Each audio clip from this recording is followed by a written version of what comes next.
All right, well, I'm excited to be here. So, has everybody in this room seen Seeing Infants with New Eyes, the Rye video? No. Okay, good. So,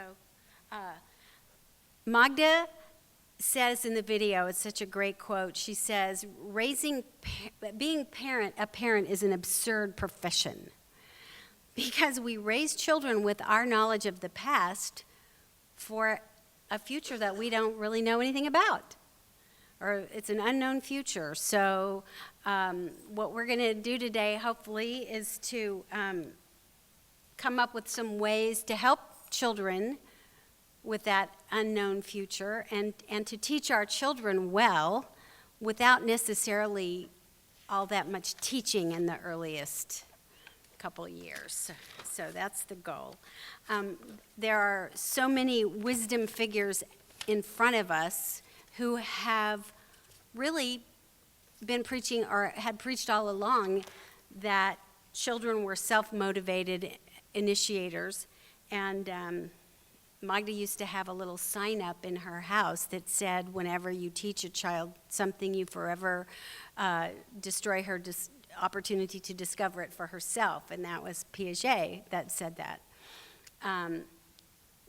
We kind of got the same impression from Vygotsky, that he really saw children's play as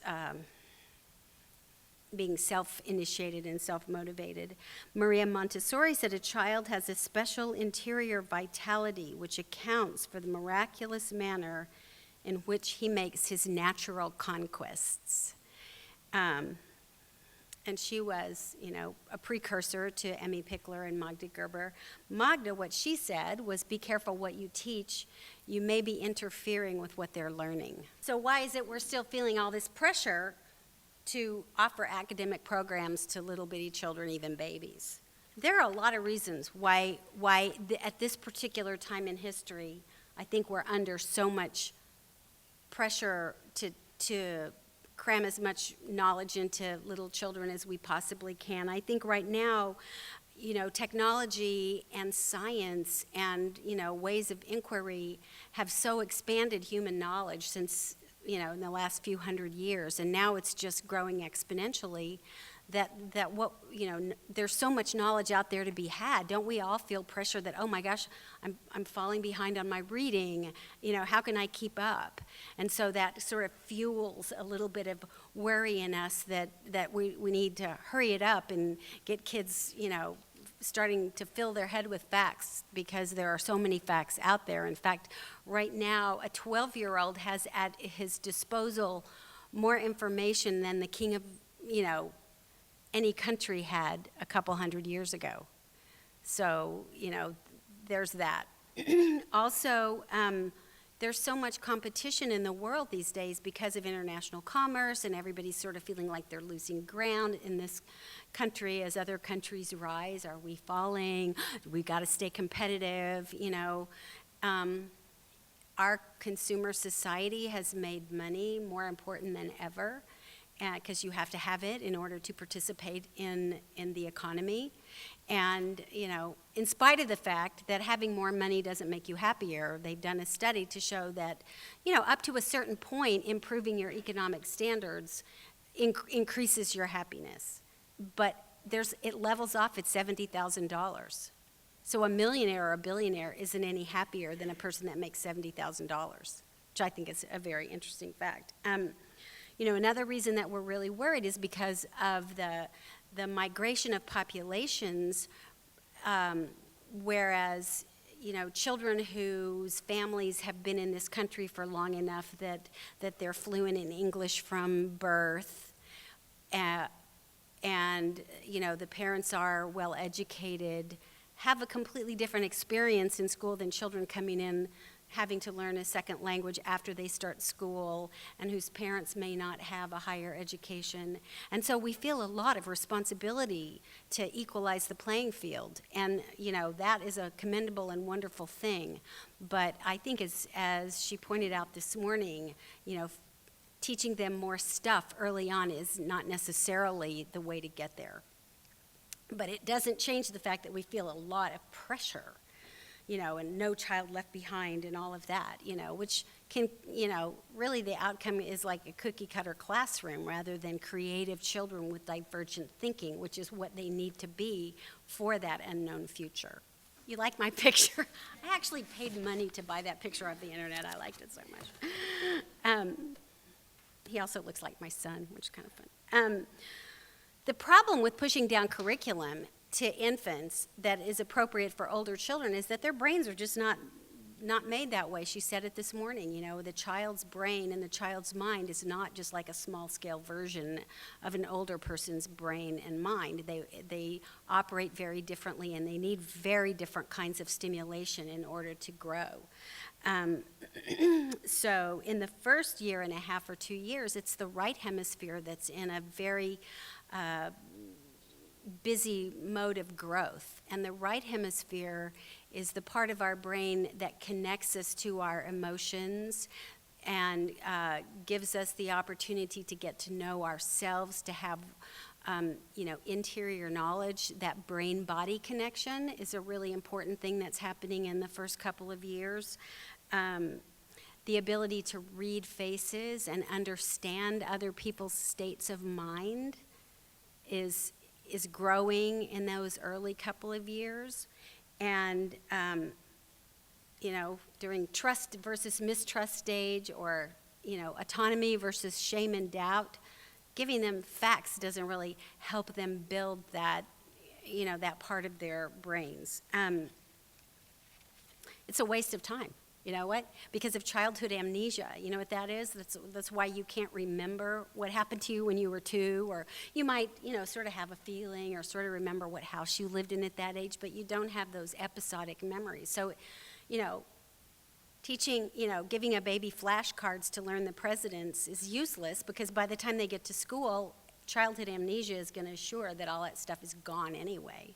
But what they are going to take with them from early on is a way of being in the world, a way of approaching other people, a way of living with themselves inside their own bodies. And that's that implicit memory that the right hemisphere is responsible for.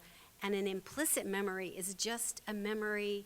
It's memory because it's learning that's built into the brain, but it doesn't, the hippocampus isn't online, and the hippocampus is what allows us to encode episodic memories for later use. And I've even read recently that there's some thinking that the brain is really not even like it's not a storage bin. It's like a transmitter. And so the hippocampus is what connects us to the great store of memories that we have that live someplace outside of our head. But then that's a whole other kind of track. But the point is, you don't get that kind of memory without a hippocampus, generally speaking. So infants are getting a different kind of memory. And, infancy really lasts up to about 3 years in some ways of thinking about it. But generally speaking, I'm talking about pre-verbal children today. So the higher parts of the brain that come on later stay really plastic throughout life. You can learn a new game. You can learn how to play bridge later in life. You can, I took up salsa dancing at about 50, and I'm pretty decent by now, So the neocortex stays plastic, but the lower parts of the brain stem, the limbic system, all that stuff that's being set up in those early years is meant to be stable, so that it's the firm foundation on which, you can depend for all, to go off and learn all that other stuff in your higher brain. So, we don't want to be teaching to the neocortex when it's not really developed yet, and to neglect the limbic system and the lower parts of the brain that really need experience, and a certain kind of experience in order to fully develop. So if we're not going to teach, what are we going to do? If we agree that it really isn't necessary to have spelling lessons or shape lessons, particularly. I'm not saying they're not learning things about that stuff. I'm just saying that needn't be our emphasis. So what do? So first and foremost, we provide care. and we facilitate learning, and we mentor. I'm really happy she used that phrase, I wasn't copying. I came up with it on my own, that we mentor children as they're learning. And Magda Gerber coined the term educarer because she recognized that the education of the child comes in the care and the quality of the care. And it's vice versa, The care provides the education. So instead of teachers, we become educators, and in that role, we have a threefold duty to children, I think. Not that it isn't all very, very complex, but for the purpose of this talk, I've broken down into 3 areas that we first want to prioritize relationships, and because this is when they're in their sensitive period for learning to be a person and for learning to be, a self in relation to others and to be a human among humans. So the earliest years are really the humanizing foundation. We also want to protect their play because that is the road to higher learning. And we want to provide an enriched environment to make that play even more meaningful for them and to help them have confidence. So first of all, we're going to talk about relationships. And that is the first order of priority in human development. More and more neuroscience is moving to the idea that nobody exists in a vacuum, that psychology is moving toward a relational model rather than an individual model.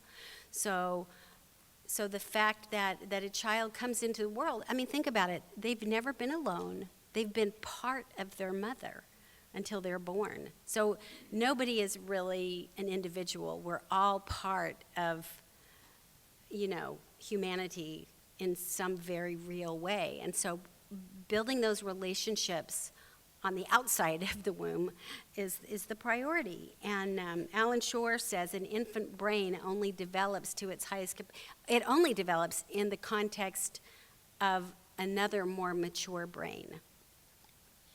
So, those of us who are either parenting or working with young children need to really recognize that we ourselves and our emotional availability to the child is the essential piece. And, we know from attachment theory that in order to develop security, we need a consistent person, at least one person, if not a few more than that, on whom to depend. So, the mother, obviously, typically is the primary person. It's certainly the person out of whom the child comes, and there's actually a relationship that's begun before birth. But, a caregiver, a father, another mother, a foster mother, a grandparent can all, fill that role when needed. But in childcare, we think of the caregiver as the secondary attachment figure.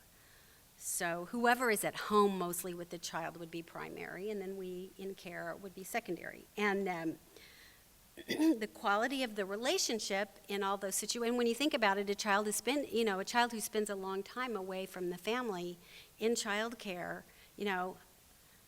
I like to come out and I put a little dolly up on the shelf. I didn't bring my dolly today. But we don't set their brains on the shelf when we drop them off in the morning at childcare. That brain needs those same kinds of experiences, or maybe slightly different kinds of experiences in childcare, in order to continue developing like they would if they were at home in the bosom of the family.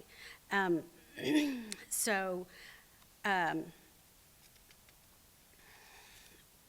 childcare, we're looking for secure attachment in the same way we're looking for secure attachment between parent and child, or the primary caregiver and child. In childcare, we want to see small group size because babies can't tolerate as much stimulation as older children. So a group size that works fine for a 4-year-old or a 3-year-old is probably going to mean that the child is a little overstimulated most of the time. And that's not an optimal learning environment for a child. So a small group size of, 6 or 8 is the best in childcare. And then to have a primary caregiver that is assigned to particular 3 or 4 children so that the child has that access to somebody who's tracking their emotional state and their physical state and paying attention to that, and also building a trusting relationship with the parent. So if there's, shifts of 6 caregivers in and out and the parent never knows who they're going to drop the child off with or who's going to be there at pickup time and who to talk to about their concerns, that's a problem because it's a team approach and the parents should feel secure too. And then not shifting the child. As soon as the child gets settled, everything's groovy. I had a birthday and now they sent me to that other room. And now I have to train these new caregivers. And who are they anyway, So what we don't want the child to have to do is to detach. We want the child to recognize that these are my people and I get to keep them, as long as I really need them. And so that's continuity of care. So, a contingent, sensitive, responsive relationship with the child really happens best in a situation that's not too large of a group. And, there's temperamental factors involved, too, between the adults, too. I mean, some adults are less available emotionally than other adults. So, you could have a problem if a person is not really comfortable handling lots of feelings, because babies are filled with feelings and they need people to interpret them for them. So she talked about self-regulation in a certain way that I found very helpful and very instructive, and excited that we got to have her here to talk about that. And I talk about it a little differently based on my studies with Alan Shore and my neuroscience studies, which I know she's probably done more than I have. But what self-regulation looks like through the lens that I've been looking at is a balance between getting help from another person and being able to handle things on your own. So, and co-regulation is like the mother or the baby is hungry and cries, and that's too big of a problem for a baby to handle. They can't go get their own milk and bring it and provide it for themselves. So they need a co-regulator to regulate that physiological need and the emotional distress that comes of feeling, because you're a little baby, you don't know there is a future, you think you're going to die, when you're out of sorts. That's why they cry. They're like, life is over, and we come and help them. So that's an interactive regulatory thing. But if the baby is, fussy, maybe she could find her thumb, and suck on her thumb, and that's an auto-regulation piece. And so for an adult who's caring for a child is also co-regulating the auto-regulation. That's what I think is pretty interesting, is that, allowing the child to find his way to sleep, or allowing the child to tolerate the frustration of not being able to reach the ball. And that, it would be, yes, it's co-regulation if I go get the ball and hand it to him, but he doesn't have the chance to manage his feelings about not having the ball. Or, sleep is a big one, and, there's a lot of controversy involved in that topic. But, a child who is doing some effort to find his way to sleep, that all of a sudden the adult comes in and picks him up and bounces him and interrupts that, And the adult saying, well, he's having a hard time, I'm going to help him. That's one way of helping, but it's a way of helping that undermines the capacity for that auto-regulatory part of self-regulation. So, anyway. But when we're talking about attachment, because that's one of my favorite topics, I like the fact that neuroscience is bringing attachment and regulation theory. Regulation theory is kind of like the new face of attachment theory because we can understand the way the brain works and the way the regulatory system works. And so an overdependence on auto-regulation is when a child figures out that it's really not worth the effort to call on the adult because it's too much trouble. Either the adult gets upset when the child is upset, and the child says, "Ooh, I'm already upset enough. I'm just going to handle it." Or, and that can result in what, Bowlby, or they would call the avoidant attachment. Too much inconsistency in care where the child has to work too hard but will eventually get some attention from the adult. So that's like a drive for interactive regulation can lead to anxious or ambivalent attachment. So secure attachment, as we think of it, is a nice, healthy balance when the child gets to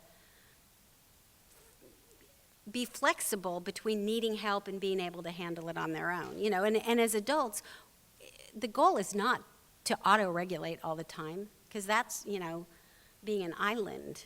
And really what we need to do is have the flexibility of being able to call on our friends or our loved ones when we're feeling sad or upset or whatever, or just need help of some kind. So being able to call on other people for help is really, really important and part of being human. And at the same time, being able to handle certain things and take a bath or a long walk or go work out if, you're stressed out and you need to come back to a better place. So finding that balance is really important, and that's what leads to regulation. So Alan Shore says the experience of being with a regulating or dysregulating other is incorporated into an enduring interactive representation. So that's the child's inner picture of the world in relation to others. So, there's cultural issues too in the balance of co-regulation and auto-regulation. So one of my colleagues, I'm a Southwestern, white American from the 50s, and independence was our goal, and I literally have pioneer great-grandparents and stuff, and being self-sufficient is great. My coworker is raised in Mexico, was the oldest of 11 children, helped a lot, very that interdependent culture. And when it comes time in class, after class, to do the dishes, I found myself like, if I'm doing the dishes and she comes to help me, I'm just like, it's okay, I've got this. You can go do something else, where she's wanting to be together and we do it together. And it took me quite a while to figure out that was just a fundamental cultural difference, that I was more accustomed to acting independently, and she was more accustomed to being in a group and sharing a responsibility. And I appreciate her so much more than I did when I thought she was just encroaching on my space, really, and she's wonderful. So that's an important factor. Also, a new piece of learning that's come out of neuroscience and regulation theory is we used to think of attachment theory, that the purpose of attachment was to downregulate stress, right? So the sad, unhappy, upset child, we all got, that a child who doesn't get soothed and comforted is not going to be as well attached as a child who does. But what has really come up is that, and it's coming out in neuroscience, that the amygdala, which is the fear center and the arousal center for, terror and all that stuff, is also the arousal center for joy and high positive affect as well. And so sharing joy states with an infant is a really important part of their the interaction that builds a healthy brain and a healthy system and a healthy life. And so sharing that joy is super important. Alan Shore calls it, what does he call it? The amplification the upregulation of joy states. Daniel Stern calls it the amplification of positive affect, but, we might just call it playing with our child. Could be. And, and I know that, we RIE people have kind of downplayed, the idea of hyping them up and getting them all excited. And there is a definitely, it's easy to overstimulate, and in a group, if everybody's doing it, it just becomes chaos right away. But at the same time, in a more one-on-one thing, having, or two-on-one, or, whatever, you could actually benefit the child by laughter with them, And we all did it anyway, right? So, okay. So the next one is, the thing is, we can't always have positive interactions, and we're not always soothing. Sometimes we're setting limits, sometimes we just miss their cues. Tronick says that even the very best parent maybe misses 70% of a child's interactive cues. So, the child with the best parent is being responded to only maybe 30% of the time. So, it kind of puts a little science behind Winnicott's good enough parent or good enough mother, that you're not supposed to be perfect. You're not supposed to perfectly track the child. And you're just supposed to be there often enough. And I think that if you don't have the intention to be attuned to the child, it's not going to be 70% you miss, it's going to be 80 or 85, right? So even the people that are intending to be responsive miss so many. So we just need to do that. Interactive repair is what's really important.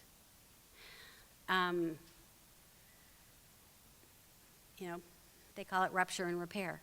The rupture in the relationship is actually essential to the child's motivation to learn to communicate, right? If somebody was just tracking you all the time, you wouldn't need to talk. You would need to learn to say, hey, I'm over here.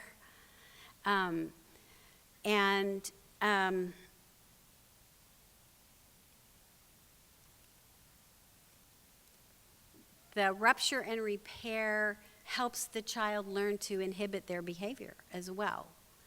So when a limit is set and the child is allowed to have their feelings about the fact that it's time to go home, I know you don't want to go home, but we're going, and he's kneeling down to pick her up to take her, that allowing her to have those feelings will help her learn to regulate those feelings at some point in her life. Okay. So, then there's another kind of relationship besides that between the adult and the child, or the caregiver and the child, and that's peer relationships. So infant relationships can be very, very meaningful, especially when children are in care with their friends all the time. And our ability to facilitate relationships between the children is also really important to them. So, and that's something that, Magda talked about an awful lot, is how important. That's why she started her parent-infant classes, because part of why is because the peer relationships were seen as meaningful. And most people at the time that she started teaching 35 years ago in LA or whatever thought that babies were just going to hurt each other, and that, why you get your babies together and you hold them up and let them look at each other, but you don't let them touch each other, So just one more little Alan Shore quote before we move on. Reminds us that the social environment takes primary place over the physical environment. And he says, studies in neuroscience indicate that development represents an experiential shaping of genetic potential, and that early experiences with the social environment are critical to the maturation of brain tissue. Thus, nature's potential can be realized only as it is facilitated by nurture. So the nurturing part is absolutely essential in allowing a child to become the person that their genetics provides the potential for. All right, and then So moving on to the second point of protecting play. And you saw in already in that RI class, one of the ways we kind of set it up to protect play.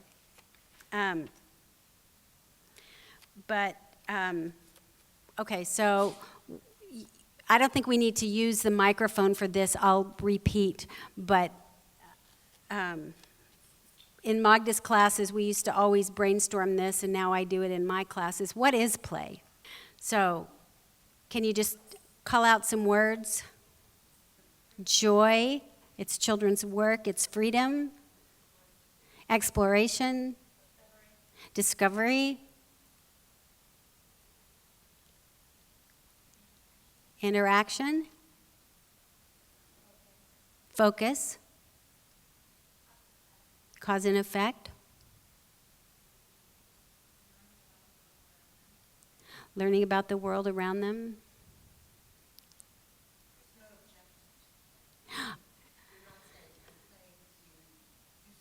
Right. So it's there's no goal, no objective. Okay. It's pretend. It's imaginative.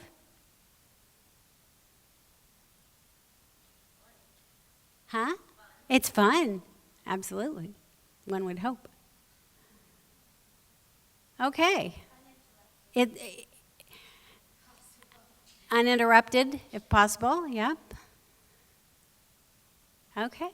So,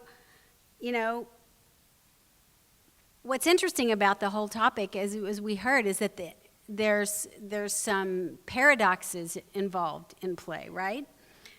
Contradictions. It's fun, but it's work, right? It's imaginative. Nobody said it, but it's also can be imitative. It can be utterly free, or it can be about rules, right? It can be cooperative and interactive, or it can be independent, or it can be competitive. It can be quietly engaging, or just wildly active. So, and it can be private, or it can be shared. So it's so many things, but the idea that play is children's work, which was, I think, first sort of published by Maria Montessori. And I think the reason that she characterized it that way, I can only conjecture. But because they need to do it, they have to do it, and it deserves respect, But the minute somebody tells you have to do it, is it still play, right? So then that makes it be work, and it becomes an obligation and an assignment. So what Magda always said is that play is for play's sake only. And I think that's how you would unpack that. So you can turn to your neighbor or call out. Just call out. It's easy. We're a small group. What would you do if you had an extra 4 hours right now that you didn't have to, and you didn't need sleep?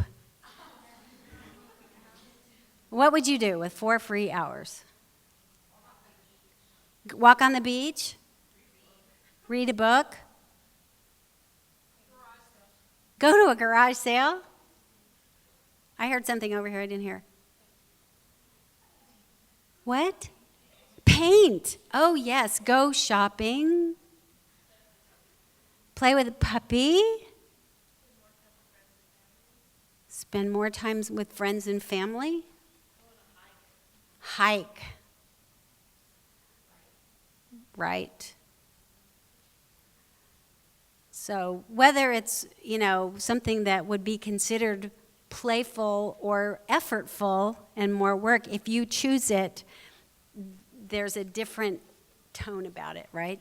We often will spend our downtime being passively entertained, right? By sitting and watching TV or going to the movie or something and being kind of passive about it. And, that's fine for us because we're grown-ups. But basically, we want the children to be actively engaged. So even if it's an entertainment, if it's a puppet show or a music concert or something, the idea is for the child to be engaged. And you can be engaged by listening, but I bet, if you took a child to hear music, they would want to dance too. Yeah. Okay. So that's where we come to, play is self-chosen, right? So we want to protect that chance for them to choose within an environment that's all prepared for them. And if they feel safe on a physical and emotional level, because they know and trust whoever's in charge of them, then they're going to settle in and become engaged. And if they have freedom of movement and are not in those contraptions like Deborah showed, they will be active. And if we watch what they do, we're going to find out a lot about their creative minds and how they display, divergent thinking from our preconceived ideas about what they're going to do with stuff. So my favorite story is my daughter kicking the Lego Duplo blocks across the floor when I'm trying to get her to build a tower, because I read that a child her age should build a tower 11 blocks high, and I'm going to test her. And she's like kicking them against the closet door, just listening to the sound. And I'm just going, okay, I'm not doing that again. I know better than testing her anyway. But anyway, we let them have divergent thinking. So, we hold the space for play. And there's a psychological aspect of holding the space that I think is really important. In a Rye Parent Infant class, we sit around in a circle to begin with and quietly observe a lot of their play. We talk too. We have questions and, discussions. But the overriding concept is that we are taking the background and their activities is taking the foreground. And I think that it's the child's sense that we value what they're doing and how they're choosing to fill their time in this space that makes parents say, I don't know why, but she plays more here than anywhere else, or, she plays longer, or he does. And I think it's because of that psychological space that's being held for them by the adults in the room, as well as they don't usually have a Rye playroom in their house. Sometimes they do. The next thing we want to do is, besides trusting that they're going to be active, engaged, and make, meaningful choices for themselves at whatever age they are, is that we want to give them the setup for that and provide, the quote-unquote enriched environment. And by that, I don't mean the expensive environment, because a lot of the stuff we use is just stuff out of the kitchen drawer, But, we want to think about the indoors, we want to think about the outdoors, we do want to think about the objects and the equipment. And I probably, Montessori's idea of the prepared environment has pretty much permeated the field, so that's good. One of the things that's important is to remember about time and how we allot time. And, Magda's attitude toward when do children play is like, well, they play if they're not asleep, if they're not, having a diaper change or, being fed, although they do sometimes play during those times too. So basically, whatever they are doing is play if we're not interfering with it, right? And so it's important to not interrupt them any more than necessary, because we don't know what train of thought they're having. We don't know what line of inquiry. And I think, this is one little area where, the things that Debbie was talking about this morning about, giving these teaching moments and stuff.